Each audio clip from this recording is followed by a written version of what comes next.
The greatest battle you fight every day doesn't happen against external enemies, but within the silent theater of your own consciousness, an infinite war between the part of you that tries to control thoughts and the part that simply observes them being born and dying like waves in the ocean of the mind. What few realize is that this struggle is fundamentally impossible to win because it's the mind itself trying to dominate itself, like a serpent biting its own tail, creating a cycle of effort that only strengthens what it intends to subjugate. But what if there existed a completely opposite approach, a millennial wisdom that transforms inner conflict into instantaneous peace through a simple redirection of attention? What if, instead of fighting against the mental flow, you discovered how to position yourself as serene observer of all psychic activity, not as victim of thoughts nor as their controller, but as pure consciousness that witnesses everything without being touched by anything? Today, you will discover the secret that liberates millions of souls from mental captivity, the supreme art of witnessing without interfering. The attempt to control the mind is the ego's supreme game, a sophisticated illusion where the mind itself disguises as controller to maintain its position as protagonist in your inner life. When you say, "I need to stop thinking so much," or "I'm going to control my anxiety," who exactly is speaking? It's the mind talking about the mind, creating the fantasy that there exists a you, separate from mental processes capable of directing them like a maestro directs an orchestra. This artificial separation between controller and controlled is like trying to lift yourself by pulling your own hair. The more effort you apply, the more resistance you encounter, because you're using exactly the same energy you intend to dominate. The mind cannot quiet the mind, just as fire cannot extinguish fire. Only water can put out flames, and only witnessing consciousness can dissolve mental turbulence. Imagine a man who spends years trying to silence the echo of his own voice in a cave, shouting louder and louder to muffle the sound he himself is producing. Only when he stops shouting and simply listens to the natural silence does he discover the peace that was always available behind the self-generated noise. The liberating practice begins with a radical shift in focus. Instead of trying to control mental contents, turn your attention to who is perceiving these contents.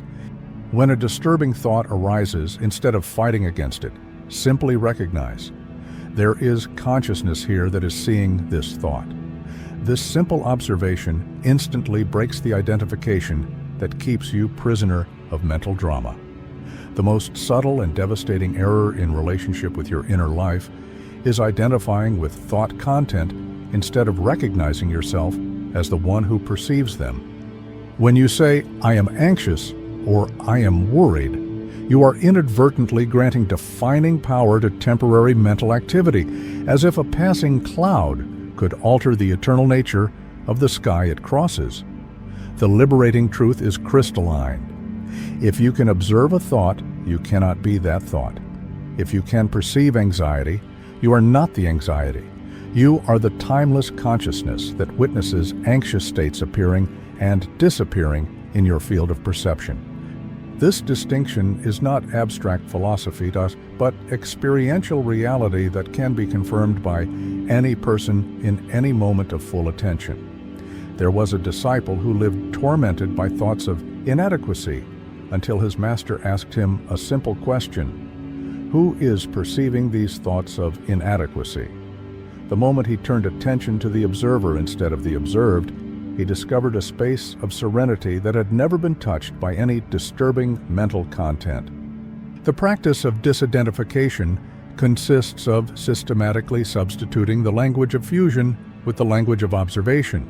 Instead of "I am anxious," practice disanxiety is being perceived here. Instead of "I am inadequate," recognize thoughts of inadequacy are appearing in consciousness.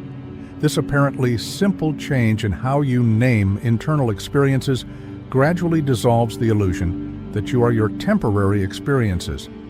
Understanding the true nature of mind is like discovering that you are not the car you drive. but the driver who can use it when necessary and park it when appropriate. The mind is a tool magnificently designed for navigation through material reality, analysis, planning, memory, communication, but becomes a source of suffering when confused with your essential identity. A sharp knife in a surgeon's hands saves lives. The same knife in the hands of an unconscious child can cause serious injuries. Similarly, mind-focused and directed by awakened consciousness is a powerful instrument of creation and discovery. Unsupervised mind, operating automatically through conditioned patterns, generates anxiety, depression, and unnecessary conflict. Tradition teaches about a sage who possessed a brilliant mind but never allowed it to function without conscious supervision. When someone asked how he maintained such mental discipline, he replied, "I don't discipline my mind. I simply constantly remember that I am the one who observes it operating." In the presence of this remembrance, it naturally aligns with useful purposes. The practice of correct relationship with mind consists of treating it as a valuable consultant, not as absolute boss. Before making any important decision, consult your analytical mind, but make the final decision from the silent space of witnessing consciousness. When mind offers useful information, give thanks. When it offers unnecessary drama, simply observe without getting involved. The relationship between consciousness and mind is like the relationship between sun and moon. Consciousness is its own light, self-luminous and constant. Mind is reflection that seems to shine, but actually only mirrors the light of consciousness that illuminates it. This metaphor reveals why trying to quiet mind through mental effort is like trying to extinguish the moon by fighting against its reflected brightness. When you obsessively focus on mental images, thoughts, emotions, memories, it's like being hypnotized by moon reflections on water, completely forgetting the source of light that makes all reflections possible. The apparent brightness of thoughts depends entirely on the attention you offer them. Withdraw attention, and they automatically lose hypnotic power. An experienced meditator described his discovery. "For years, I tried to stop thoughts like someone trying to stop ocean waves by hitting the waves, until I realized I was neither the waves nor the sea. I was the conscious space where both sea and waves appeared. In this recognition, all struggle ceased instantly." The practice of returning to source consists of repeatedly redirecting attention from conscious contents to consciousness itself. Whenever you perceive yourself absorbed in mental dramas, ask the liberating question, who is perceiving all this? The answer is not conceptual. It's experiential return to the silent space that was always present, observing all mental movements without being affected by any of them. What few perceive about the attempt to control thoughts is that it inevitably generates more thoughts. A disturbing thought arises. Another thought is born to control it. A third emerges to judge control effectiveness, and so on, creating an infinite cascade of mental activity that feeds on its own attempt at resolution. This is the fatal loop of control. The more you try to stop mental flow, the more fuel you offer for its continuation. It's like trying to escape quicksand through desperate movements. Each effort to escape sinks you deeper into the substance you intend to abandon. The solution lies not in repressing contents nor in analyzing them obsessively, but in questioning the very identity of the one who believes in thoughts. When you stop feeding thoughts with belief, agreement, resistance, or fear, they naturally lose strength and dissolve for lack of energetic sustenance. The practice of mental fuel withdrawal consists of recognizing each thought as temporary event in consciousness without positioning yourself as believer or disbeliever. When anxiety arises, instead of trying to control it or being controlled by it, simply observe, "Based, there is anxiety appearing in consciousness." This witnessing neutrality withdraws the emotional fuel that keeps any mental state active. Witnessing is not the technique you practice, but the natural state to which you return when you stop interfering with consciousness's natural processes. It's like discovering you don't need to learn to breathe. You just need to stop holding your breath. Pure witnessing is your original condition before any attachment to specific contents of experience. This witnessing state requires no effort, concentration, or special skill. It requires only recognition that you already are what you're seeking. You have always been the silent observer of all mental states. You simply forgot this truth due to fascination with observed objects. True witnessing is subtraction of interference, not addition of method. It's like cleaning a window that was always transparent, but was obscured by layers of dust. You don't create transparency, you just remove what obscures it. The practice of natural witnessing consists of recognizing that you are already witnessing everything that appears in your consciousness. At this exact moment, there is perception of these words, consciousness of these concepts, silent observation of the entire comprehension process. This perception that is already present is the very witnessing you seek to cultivate. You don't need to create it, just recognize it and remain as it. And here reveals itself one of the most important laws of inner life. Mind can only keep any drama active while it receives the fuel of your identified attention, agreement, resistance, fear, or fascination. Without this emotional fuel, any mental state automatically loses strength and dissolves into the natural quietude of undisturbed consciousness. Attention is like wind that feeds fire, directed with identification. It makes any mental flame grow uncontrollably, withdrawn or offered without attachment. It allows fire to extinguish naturally for lack of oxygen. You don't need to fight thoughts, you just need to stop feeding them with the energy of your personal identification. Imagine someone trying to extinguish a bonfire by blowing air directly onto the flames, becoming increasingly frustrated with the growth of the fire he himself is feeding. The obvious solution, stop blowing, is analogous to the spiritual practice of withdrawing emotional identification from mental dramas. The practice of mental fuel withdrawal consists of observing when you are blowing energy into thoughts through resistance or fascination, and simply stopping.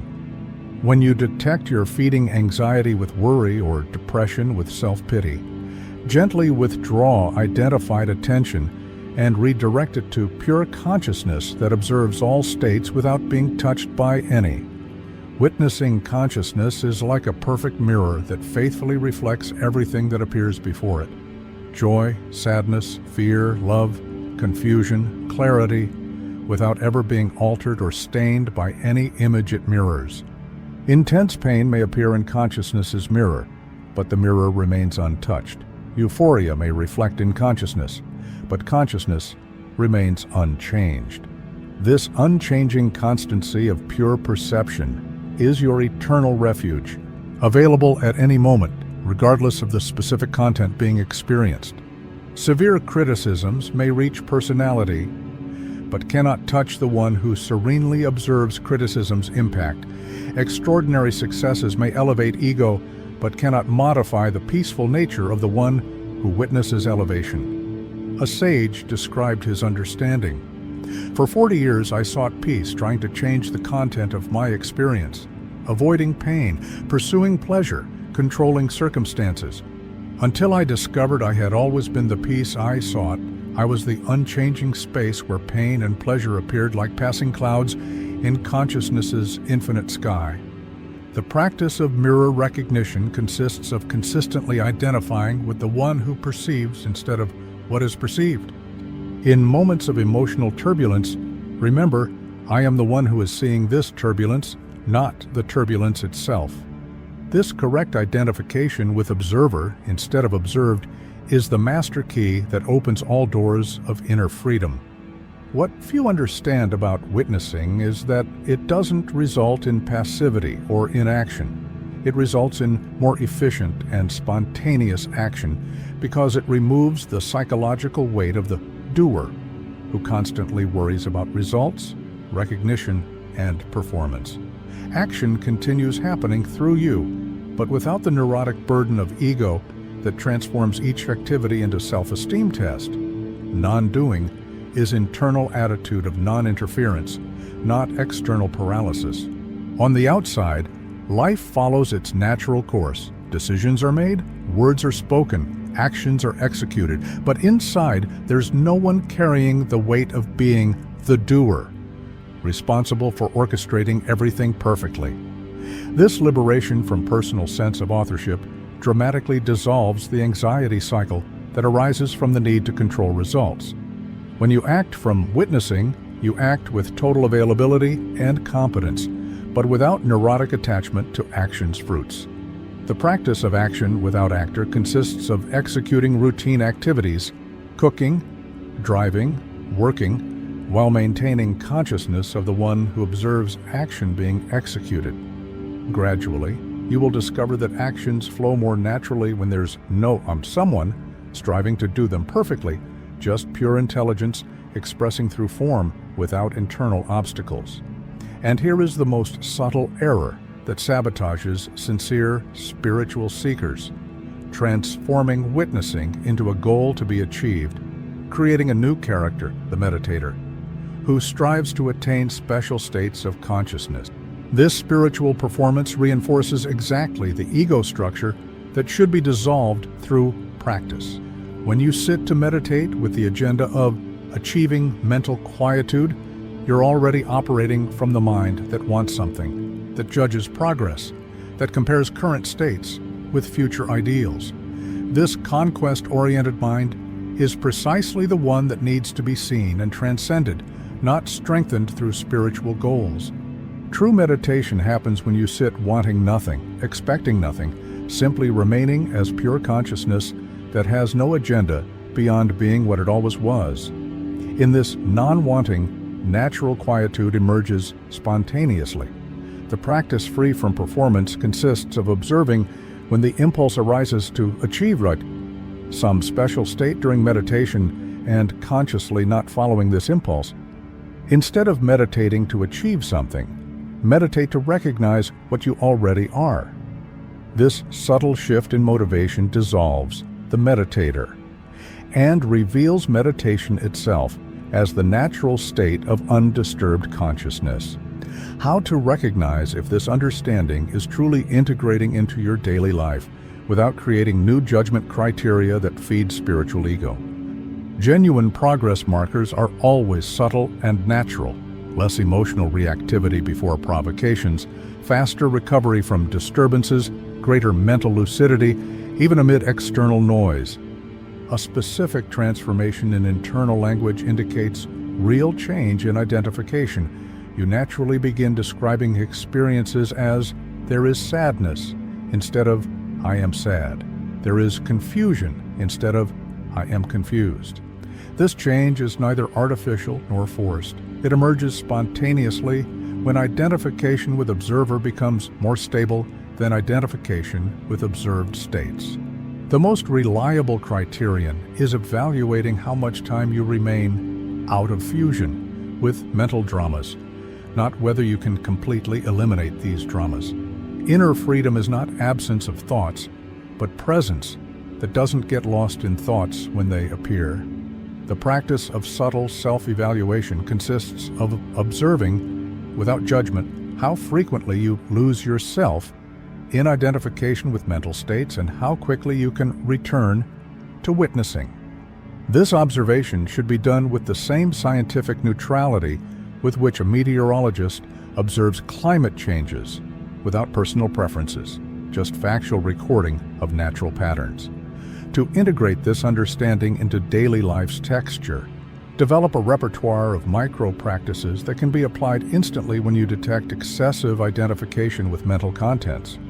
These techniques are not methods to control mind, but gentle reminders to return to the natural state of unidentified observation. First, micro-practice. When you perceive mental turbulence, silently recognize thinking is happening and take one long, conscious exhale. This exhale doesn't expel the thought, but relaxes the tension of identification that keeps it active. Second, micro-practice. Redirect attention to simple bodily sensations, weight of hands resting, contact of feet with ground, for 3 conscious breaths. This sensory anchoring automatically interrupts mental loops and restores presence in the current moment. Third micro-practice. Ask the internal question, is there someone here trying to control something? And simply observe if you can detect this controller. Frequently, the very search for it reveals no one is there, just consciousness, automatically witnessing everything that appears.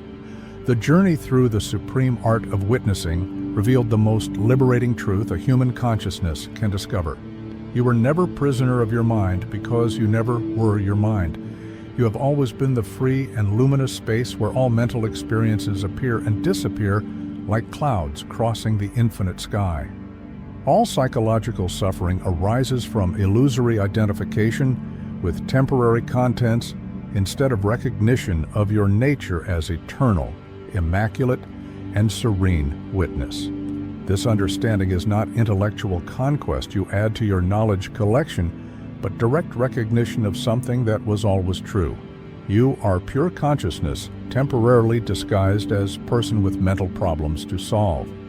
The moment you stop pretending to be content and recognize yourself as the context where all content appears, all struggle naturally ceases and reveals the peace that was never lost, only obscured by the illusion of separation between observer and observed.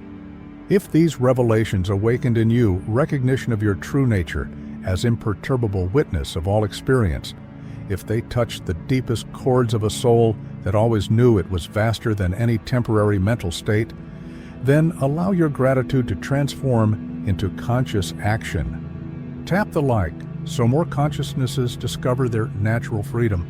Subscribe to this channel to continue receiving direct pointers to your own essential truth. Share this understanding with all those you feel ready to stop fighting against themselves. And in the comments, declare with the simplicity of one who recognized the obvious, I am the one who sees, because each authentic recognition of your witnessing nature strengthens humanity's collective awakening to its conscious essence.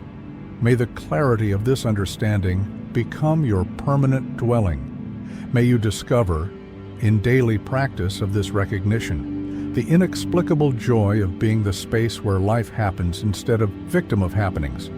May your witnessing presence become silent refuge where others find remembrance of their own peaceful nature.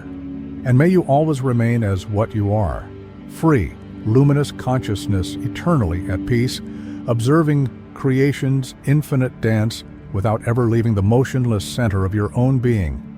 May the peace that you are recognize itself everywhere.